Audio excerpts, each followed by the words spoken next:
Good evening, everyone. This is Hemlata Yadav, and we were discussing plasmids, host cells, as well as we have discussed the PCR. So, what we will be discussing now is hybridization, because we have left with the at the topic hybridization. So, this is a new video about hybridization techniques. Once a specific DNA sequence has been isolated by cloning, it can be used as probe to detect the presence and the amount of complementary DNA sequence present in the isolated DNA.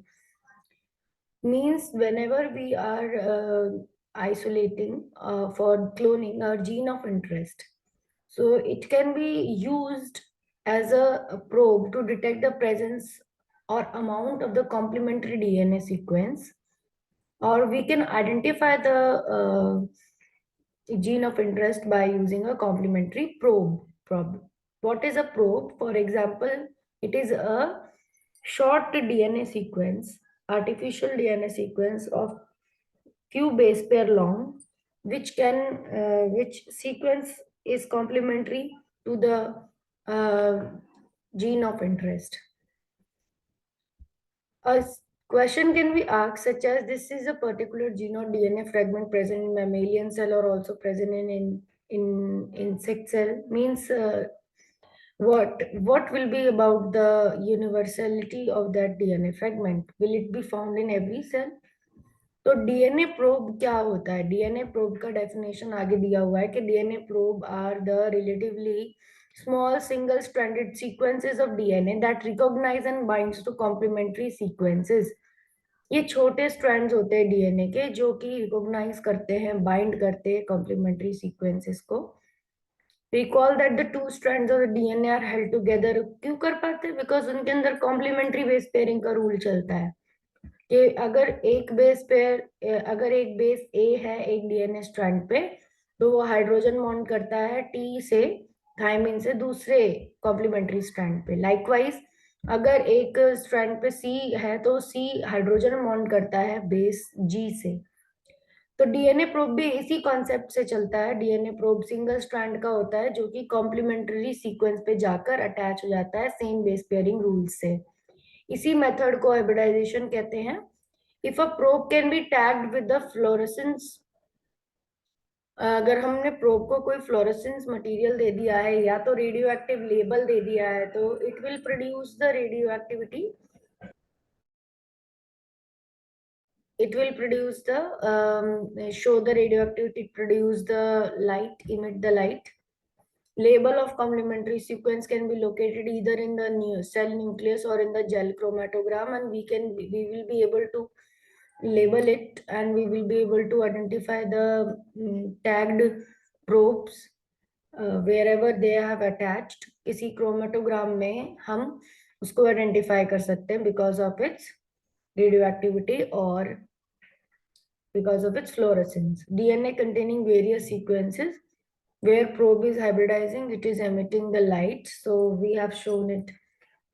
In the book, it is shown by a star. So star means the light is emitted wherever the probe, single-stranded, this blue color light blue color probe has attached.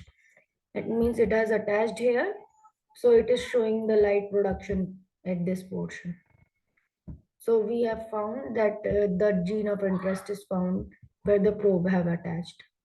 If the probe is tagged with the fluorescent label से अगर tag किया गया probe को UV light में, उसकी location हमेशा पता चल जाएगी जैसे ही वो लाइट निकालेगा. ऑन द अदर हैंड, अगर प्रोब को हमने रेडियो एक्टिव लेबल दिया है, तो रेडियोग्राफी की मदद से हम प्रोब का फोटोग्राफिक फिल्म पे एक्सपोज करा के प्रोब की लोकेशन पा सकते हैं. व्हाइट स्पॉट जहाँ पे हमें मिलेंगे डेवलप्ड फिल्म पे, वहां पर हमारे प्रोब अटैच हो रखे होंगे. What is southern hybridization technique? Southern hybridization technique भी डीएनए के हाइब्रिडाइजेशन टेक्निक होती है. ये आपको डीएनए फिंगरप्रिंटिंग में भी आपने पढ़ी है. 1975 में एडवर्ड स्टैटन सदन जो है, ईबी सदन, जिनको एडवर्ड सदन भी कहते हैं, और उनके नेम पे ही सदन हाइब्रिडाइजेशन का टेक्निक लगाया है, क्योंकि उन्होंने इस टेक्निक को आइडेंटिफाई करने के लिए, लोकेट करने के लिए specific sequences in DNA gel using probe was invented by him. Edward Sudden has invented this technique, in which this technique of identifying and locating specific sequences in the DNA में specific sequences locate करने में ये काम आती है. Jail भी इसमें use होता है. This is an essential technique in all rDNA experiment, and its aims is to identify a specific DNA sequence in a heterogeneous population of DNA molecule.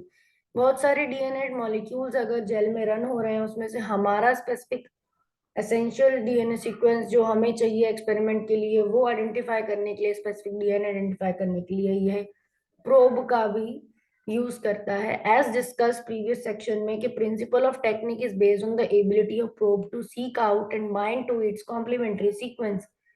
Probe वहीं पर अटैच होगा जहां पर उसका कॉम्प्लीमेंट्री सीक्वेंस उसको मिलेगा.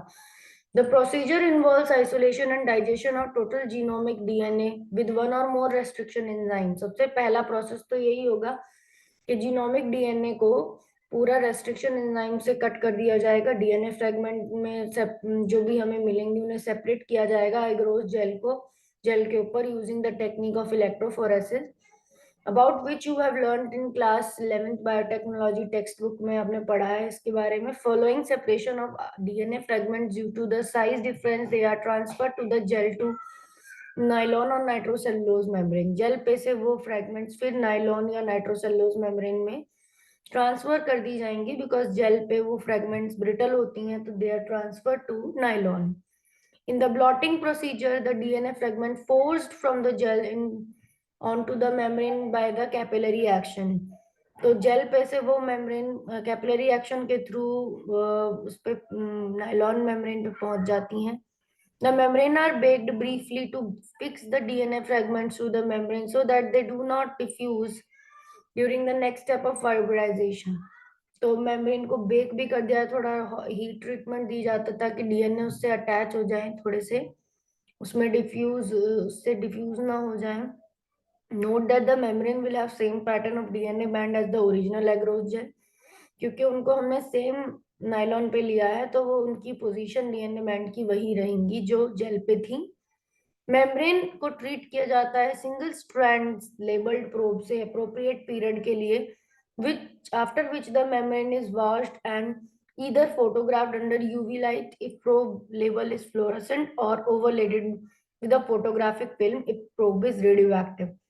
तो मेम्ब्रेन को ट्रीट करा के प्रोब उस पे एक्सपोज कर दिए जाते हैं. प्रोब थोड़ी देर में उसको थोड़ा टाइम दिया जाता है जिससे प्रोब उस पे हाइब्रिडाइज हो जाए नाइलॉन मेम्ब्रेन पे. जहां जहां डीएनए वहां पर कॉम्प्लीमेंट्री अगर उसे मिल रहा है सीक्वेंस तो वो हाइब्रिडाइज हो जाएगा. एंड देन अगर फ्लोरेसेंट प्रोब है तो उन्हें यूवी से एक्सपोज कर दिया जाएगा, और अगर वो रेडियो एक्टिव प्रोब्स हैं तो उसके ऊपर एक फोटोग्राफिक फिल्म लगा दी जाएगी और जिससे रेडियो एक्टिविटी शो होगी. The location of probe determine leading to the identification of gene और specific DNA fragment obtain from that given genomic DNA. उस डीएनए में से हमें जो स्पेसिफिक डीएनए फ्रेगमेंट पाना था, ढूंढना था, वो हमें मिल जाएगा. Similar principle is used for determining RNA locations and this technique is known as northern blotting. अगर ये चीज आरएनए को ढूंढने के लिए यूज में हम करें ये पूरा प्रोसेस, अगर आरएनए से के लिए प्रोब बाइंड करवाए जाए और आरएनए को आइडेंटिफाई किया जाए तो उसको नॉर्दर्न ब्लॉटिंग कह देते हैं. तो यहाँ पर स्टेप दिए हैं. सबसे पहला स्टेप यही था कि जीनोमिक डीएनए को रेस्ट्रिक्शन एंजाइम से कट करना, फ्रेगमेंट्स बनाना. आप देख रहे हो first step is shown here. In the first step this is the genomic DNA. जिस जीनोमिक डीएनए को डाइजेस्ट किया तो हमें बहुत सारे छोटे फ्रेगमेंट्स मिले. फ्रेगमेंट्स को इलेक्ट्रोफोरेसिस किया तो ये फ्रेगमेंट्स यहाँ पर जेल में आ गए, ग्रोस जेल का पैटर्न में आ गए, from the low molecular weight to high molecular weight, and they have resolved. Now this gel is there here in the green color. You can see between the gel and the nylon membrane there is there one is support and one tissue paper is there, and this tissue paper wick is transferring the solvent upward, and nylon membrane red color membrane is kept over the green color agarose gel. Then tissue paper is again kept to absorb extra solvent which is rising, and then a weight is kept over the top. So in this way the southern blotting is done, and through the capillary action, the red membranes get transferred on the DNA membranes had got transferred over the nylon membrane. Now it is shown red in color, nitrocellulose blot it is called, and now hybridization with probe has occurred. तो आप देख रहे हो कि एक probe ने जाकर एक जगह पर हाइब्रिडाइजेशन कर लिया, कॉम्प्लीमेंट्री पेयरिंग कर ली, बॉन्डिंग कर ली. So this was the hybridization technique. Now the next topic is DNA library. In order to obtain a DNA fragment carrying a useful target gene, it is essential to make a DNA library containing all possible DNA fragments from the genome of a given species or a cell type. तो हमें DNA fragment चाहिए जो हमारा target gene जिसके अंदर हो, हमारा DNA foreign gene जिसके अंदर हो, तो हमारे पास एक लाइब्रेरी होनी चाहिए. हमें डीएनए की लाइब्रेरी बनानी चाहिए जिसमें सारे डीएनए फ्रैगमेंट्स और जीनोम किसी पर्टिकुलर स्पीशीज या सेल के होने चाहिए. The target gene can be easily identified from the library and then use for cloning. Target gene ताकि हम बहुत जल्दी आइडेंटिफाई करके और उसको क्लोनिंग के लिए यूज कर सके. Remember, per cell, only 2 copies diploid of a target gene are present, and therefore too little is there for detection and use. हर सेल में आपको पता है जीन की 2 ही कॉपी होंगी, तो हम कहाँ तक उनको आइडेंटिफाई करेंगे, कैसे? बहुत ही कम सैंपल है हमारे पास. तो DNA library not only contain all possible fragments of DNA from a given cell but और organism but large amount of the same as a source. मतलब ये डीएनए फ्रेगमेंट्स हमें बहुत लार्ज अमाउंट में मिलते हैं, मतलब इनकी कॉपीज होती हैं हर एक डीएनए फ्रेगमेंट की, ताकि हम इनमें से आराम से सैंपल साइज इंक्रीज करके चूज कर पाए. The 2 types of DNA library can be constructed: genomic DNA library, cDNA library. या तो हम जीनोमिक लाइब्रेरी बना सकते हैं या सीडीएनए की लाइब्रेरी बना सकते हैं. A genomic DNA library has all the possible DNA sequences in large amount from the given cell type. Genomic DNA library में सारे पॉसिबल डीएनए सीक्वेंसेस होते हैं ज्यादा अमाउंट में. सीडीएनए लाइब्रेरी में सिर्फ उतने होते हैं जो एक्सप्रेस्ड जीन होते हैं, जो प्रोटीन को इनकोड करते हैं. It is obviously that a genomic DNA library is larger than the cDNA library.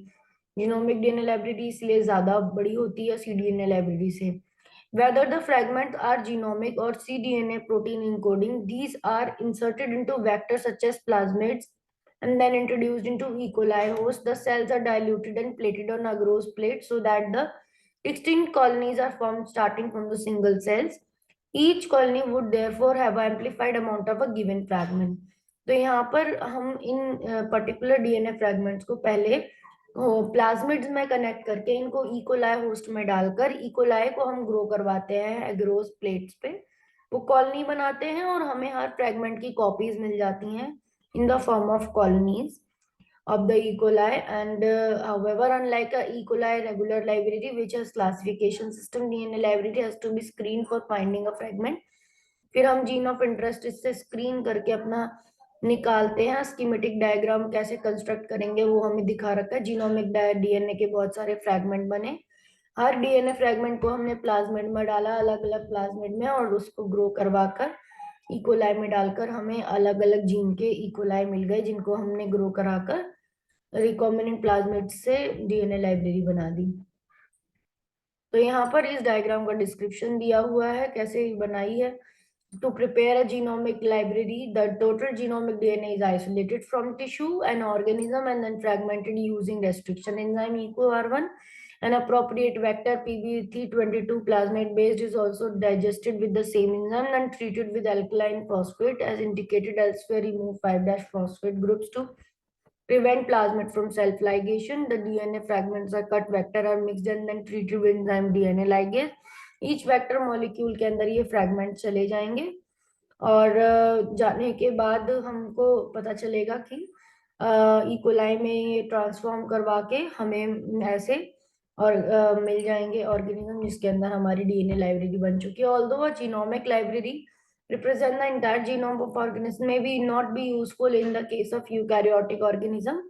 Genome DNA of eukaryote contain non-coding DNA like introns and coding regions, control regions and repetitive sequence unrecognized by prokaryotic systems such as E. coli. तो हम eukaryotic की genomic library बनाना non useful होगा, क्योंकि eukaryotes में तो non coding region introns भी होते हैं और रिपीटेड सीक्वेंस होते हैं। इकोलाई वो रिकॉग्नाइज नहीं कर पाएगा, therefore another library called cDNA library उनके लिए यूजफुल होती है, जो क्लोन करवाती है एक्सपेरिमेंट की, सिर्फ वो ही एक्सप्रेस करवाती है जो जीन को, जो यूकैरियोटिक प्रोटीन्स में एक्सप्रेस होंगे in a E. coli host. This library has two main advantage over genomic library. Firstly, it represents only those genes that are being expressed by a particular cell or under specific condition.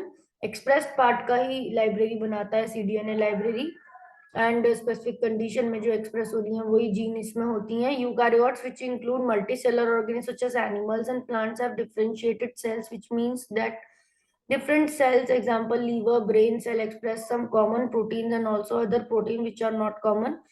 Secondly, since the source material in construction such libraries mRNA, these molecules lack introns and hence would help present only coding sequences of the genome.